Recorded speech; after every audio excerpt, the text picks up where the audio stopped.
Hi kids, hope you are doing well. Let's begin our new chapter, Buck Returns to the Wind. Let's start. Now, read this interesting story written by Jack London. Buck is a pet dog. He lives with his master, John Thornton. He loves his master who dies after some time. Read this story and know what happens thereafter. So, यहाँ पर एक पेट और उस पेट के owner के बारे में story है ये, जिसमें बक एक पेट डॉग है एज यू कैन सी और जॉन थॉर्टन उसके मास्टर हैं. Let's begin. Night came on with a full moon. Buck was mourning by John Thornton's body. Suddenly he stood up listening and scenting. From far away a faint sharp yelp followed by more sharp yelps. Now एक full moon वाली night थी और जो बक था वो अपने master की body के पास बैठकर बहुत ही अपसेट था because he realise that he is no more. बहुत दूर से एक बहुत ही शार्प और येल्प आती है. येल्प मीन्स एक स्क्रीम आती है. Cry for pain, cry for help आती है. तो क्या होता है, जैसे जैसे मोमेंट्स पास होते जाते हैं वो जो येल्प यानी कि जो वो स्क्रीम होती है वो पास आती रहती है और भी लाउडर होती रहती है. Buck recognized them as the sounds he had heard in that other world, the world which he half saw, half dreamed of in front of the fire. तो एक बार क्या हुआ था, बक सो रहा था और उसने रिकॉग्नाइज किया कि ये जो आवाज़ आ रही है जो मेरे पास आती रहती है और पास आ रही है और लाउड होती रहती है, ये तो मुझे फेमिलियर लग रही है. बिकॉज जब वो सो रहा था तो उसे लगा कि ये जो वॉइस है ये आधी उसने देखी थी, हाफ उसने ड्रीम करी थी जब वो फायर के सामने सो रहा था. It was the call of the wild. And now, as never before, Buck was ready to answer it. John Thornton was dead. Buck's last tie with man was broken. The wolf pack had crossed over rivers and forests into Buck's valley. Now, with the moonlight shining down on them, they came one by one into a clearing. In the center of the clearing stood Buck, motionless, waiting for them. तो अब क्या होता है कि जो एक पेट होता है ना, वो अपने मास्टर से बहुत ज़्यादा अटैच्ड होता है. और जैसे ही बक का जो मास्टर था उनकी लाइफ फिनिश हो गई तो उसे रियलाइज़ हुआ कि उसका जो कनेक्शन था ह्यूमन बींग्स के साथ वो भी कट हो गया. अब जो उसने अपने ड्रीम में वो हाफ आवाज़ सुनी थी, हाफ आवाज़ जो उसने देखी थी वो एक्चुअली उन वुल्व्स की थी जो कि उस क्लियरिंग में जहाँ पर जॉन मार्टिन और बक बैठे हुए थे उधर आ रहे थे, यानी कि उसके क्लोज आ रहे थे. The pack was surprised for a moment at this huge still creature. यहाँ पर वुल्फ के पैक, जब बहुत सारी वुल्फ्स एक साथ आ जाएं तो उसको वुल्फ पैक कहते हैं. Okay, not a group of wolf pack. तो पैक जो था वो सरप्राइज हो गया था कि ऐसी एक वो जो जंगल था जहाँ पे बक और जॉन मार्टिन बैठे हुए थे वो एक राउंड था और उसके आसपास फॉरेस्ट था. तो जो वुल्फ का पैक था वो एक्चुअली सरप्राइज हो गया कि इतना still creature, because John Martin तो अब मूव नहीं कर सकता, तो वो कौन बैठा है यहाँ पर. Like a flash Buck struck, यानी कि एकदम झटके से, जैसे ऐसे फ्लैश होता है ना, लाइट खुल बंद होती है, उसी तरह से बक वहां से भागा. Buck waited again motionless as before. 3 more wolves leaped for him and one after the other they went back with cuts on their shoulder. Now the whole pack almost as one flung itself as Buck. तो यहाँ पर हमने देखा कि जो बक था वो, जो पैक था वो फ्लैश की तरह, यानी कि बहुत ही तेज तरीके से बक के ऊपर अटैक करने आया. पहले कुछ आए फिर कुछ आए और सब अपने शोल्डर्स पे मार्क्स के साथ गए. ओके, और फिर एक पूरा पैक ही अब बक के ऊपर अटैक करने जाता है. But he turned on his hind legs from side to side, snapping and crying loudly. He was everywhere at once, whirling so fast that not a wolf could touch him.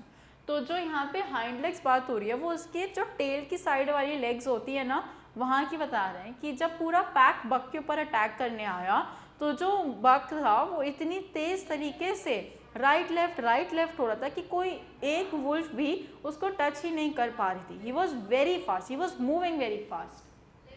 To prevent the pack from getting behind him, Buck was forced back bit by bit. He finally stood in a corner with 3 sides protected by a high ladder. He now faced each angry animal. तो अपने आप को पीछे से बचाने के लिए बक ने क्या किया, वो थोड़ा थोड़ा ना पीछे होता रहा, बिकॉज अब अगर किसी की लेग्स मूव करेंगी तो वो अपनी प्लेस पे ही तो नहीं रह सकते, वो थोड़ा पीछे होता गया अपने हाइंड लेग्स को मूव करते करते। अब वो क्या था, हाई लैंड से प्रोटेक्टेड था, दैट मीन्स जो एक हाई लैंड था वो उससे प्रोटेक्टेड था, वो पीछे हुआ और उसके पीछे एक थोड़ी सी केव आ गई, माउंटेन की रॉक सी आ गई। अब एक एंग्री एनिमल को बक फेस कर रहा था। After half an hour Buck was still in command.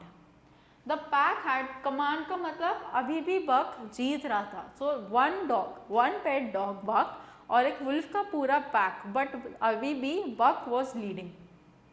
The pack had drawn back, laying or standing in a ring around him, nursing their wounds. तो जो पैक था वो पीछे हो गया था, बिकॉज उनको इतने सारे वुंड्स लग गए थे, बक ने उनको इतना ज़्यादा चोट दे दी थी कि वो अपने वुंड्स को ही नहीं ठीक कर पा रहे थे। वुंड्स का मतलब होता है चोट, okay. Then one wolf long and thin and grey came up carefully. अब एक वुल्फ जो कि काफ़ी बड़ी थी पर लेकिन पतली थी, वो केयरफुली बक के पास जाती है। In a friendly manner, Bug's eyes lit up as he recognized his wild brother with whom he had run side by side for hours. अब क्या हुआ था, बग को याद आ गया एंड उसकी आइज ना लिट अप हो गई एक्साइटमेंट में, बिकॉज ये उसका एक वाइल्ड ब्रदर था जिसके साथ वो छोटा था तो थोड़ा भागा करता था। The wolf whined softly and so did Buck. They touched noses. So you know how humans hug करते हैं जब वो किसी अपने पुराने फ्रेंड से मिलते हैं, तो जो वुल्स, डॉग्स या कैट्स होती है वो अपने नोजेस टच करते हैं, बिकॉज क्या होता है वो हैप्पी होते हैं देखकर एक दूसरे को। तो जब बक ने उस वाली वुल्फ को देखा, so he whined in satisfaction, okay, he was very happy. Now then after him came an old wolf who had been hurt in the fight. He put his face forward. After a moment, Buck touched noses with him also.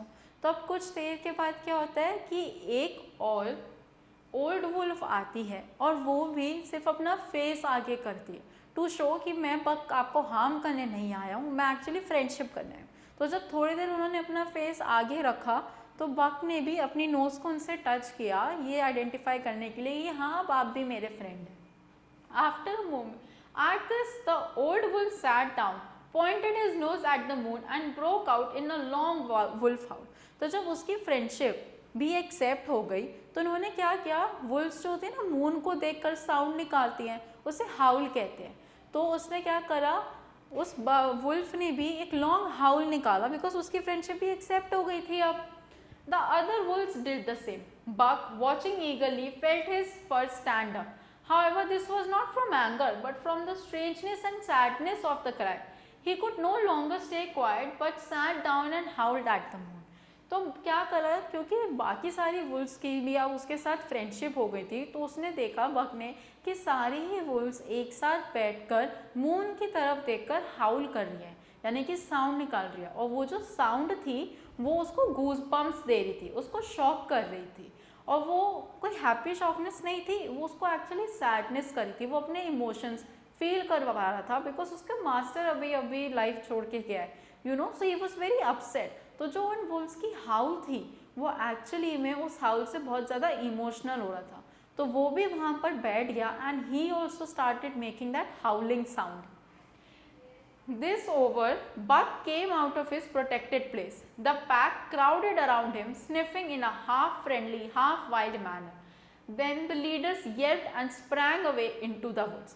अब क्या होता है, जब सबने हाउल करना रोक दिया तो जो बक जो है अपनी प्रोटेक्टेड प्लेस से बाहर आ गया था. प्रोटेक्टेड प्लेस मतलब जो उसका पेट ओनर था वो यूजुअली उनके पास ही रहता था, लेकिन क्योंकि अब उसने वुल्फ के पैक के साथ साउंड करी, सो दैट मीन्स कि अब वो फ्री हो गया है, यू नो. तो अब वो इस वाली फ्रेंजी से क्योंकि बाहर आ गया था, तो सभी वुल्फ ने क्या किया, हाफ फ्रेंडली वे में और हाफ वाइल्ड मैनर एनिमल वाले वे में उन्होंने स्निफ किया.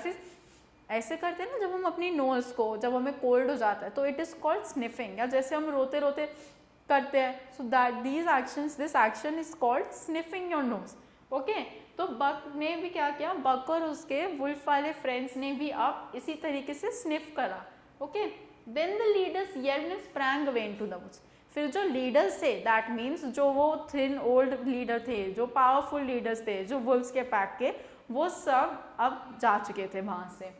The pack followed yelping in chorus and Buck ran with them side by side with his wild brothers yelping as he ran.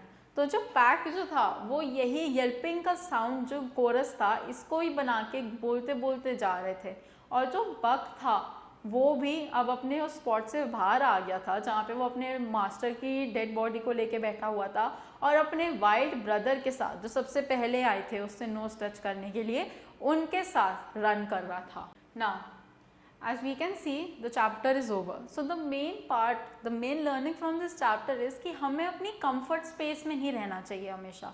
Okay अगर आपको कोई चीज़ uncomfortable लग रही है या आप एक ही चीज़ को बहुत ज़्यादा टाइम से कर रहे हो और अब और कुछ करने में आपको डर लग रहा है, सो दैट मीन्स आप कंफर्ट स्पेस में हो और अब उससे आपको बाहर आना है. तो यहाँ पर क्या था, जो बक था वो सिर्फ उस ह्यूमन के साथ ही रहता था और कहीं नहीं जाता था और किसी से बात नहीं करता था. बट जब वो चले गए थे, जो जॉन थॉर्टन थे वो चले गए थे, तो बक अकेला रह गया था. और जो ये वुल्फ का पैक आया था ये एक्चुअली उसे टीच करने आया था कि कैसे अपनी लाइफ खुद जी सकते हो आप, कैसे आप और भी एक्टिविटीज़ करना कितना ज़रूरी होता है. Okay, so I hope you learn a lot from this chapter. Now let's begin with a few exercises. Alright, so let's begin with the third exercise. Now we have to take for a true statement और false statement के लिए cross करना है. Buck attacked the wolves first. ऐसा नहीं था. बक तो बहुत ही स्टिल खड़ा हुआ था, वहाँ पर स्टिलनेस में बैठा हुआ था और इसकी स्टिलनेस को देखकर, यानी कि जितने शांति से वो बैठा हुआ था उसको देखकर तो वुल्व्स भी बहुत ज़्यादा शॉक्ड हो गए थे. तो बक ने नहीं, वुल्व्स ने पहले अटैक किया था. So this is a false statement. Next, John Thornton was a Buck's friend. It is false. John Thornton Buck के पेट ओनर थे, उसके मास्टर थे. बक जो था जॉन थॉर्टन का पेट था. So he was not a friend, he was his master. The story takes place on a dark night. This is true. क्या होता है, फुल मून आता है ना नाइट में, so that means कि डार्कनेस में ही, नाइट में ही हुई है ये story. John Thornton's death broke Buck's last tie with a man. This is true. John Thornton की जब डेथ हुई थी तो बक बिकॉज सिर्फ उन्हीं से बहुत ज़्यादा प्यार कर रहे थे, उनके साथ ही ज़्यादातर रहते थे, तो इस वजह से जैसे ही उनकी डेथ होती है बक का ह्यूमन बींग्स के साथ, यानी कि इंसानों के साथ जो टाई था वो कट हो गया था, क्योंकि अब तो उनकी लाइफ में कोई और था नहीं ना. Buck wagged his tail at the old wolf. ना ओल्ड वुल्फ के लिए उन्होंने अपनी नोज टच करवाई थी, अपनी क्या कहते हैं टेल नहीं वैग की थी बक ने. So this is a false statement. Now our sixth one. The pack of wild wolves did not make friends with Buck in the end. Last में आते आते तो बक की सभी वुल्व से फ्रेंडशिप हो गई थी. पहले उनका एक वाइल्ड ब्रदर आया था जो कि लॉन्ग था और थिन था, फिर उसके बाद एक ओल्ड वुल्फ आई थी उसके साथ फ्रेंडशिप करने के लिए, and then after both of them पूरा ही पैक जो था वो बक के साथ फ्रेंडशिप करने के लिए आया था, सब ने अपनी नोजेस को टच किया था. So this is a true statement again. Next is answer the following questions. Who was Buck? Now Buck कौन था? बक एक पेट डॉग था जो इसके मास्टर थे John Thornton. Next, How was Buck's last tie with man broken? बक का last time man के साथ कैसे ब्रोकन हुआ था? बक के जो पेट ओनर थे, जो उसके मास्टर थे जॉन, उनकी डेथ हो गई थी.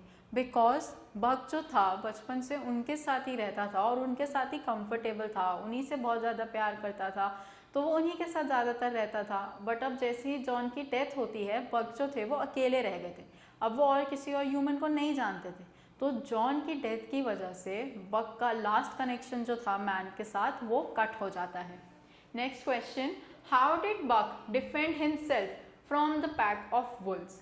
तो बक ने कैसे डिफेंड किया था? बक ने जो उसकी हाइंड लेग्स होती हैं, दैट मीन्स जो टेल की साइड वाली दोनों लेग्स होती हैं, बक उनको बहुत ही विगरसली शेक करने लगा, उन पे मूव करने लगा बहुत ज़्यादा, ताकि और अपनी स्पेस से वो पीछे आता रहा. फिर एक रॉक के पीछे अपने आप को उसने छुपा लिया और उसने सभी जो पीछे वाली दो लेग से तो वो मूव कर रहा था बहुत शेकिंग वे, फ्लैश स्ट्राइकिंग वे में, और आगे के जो दो उसकी लेग्स थी उनके नेल से वो मार रहा था सब वुल्व्स को, सबके शोल्डर्स पे मारते सभी को वाउंड्स आ गए थे. वाउंड्स मतलब चोटें आ गई थी।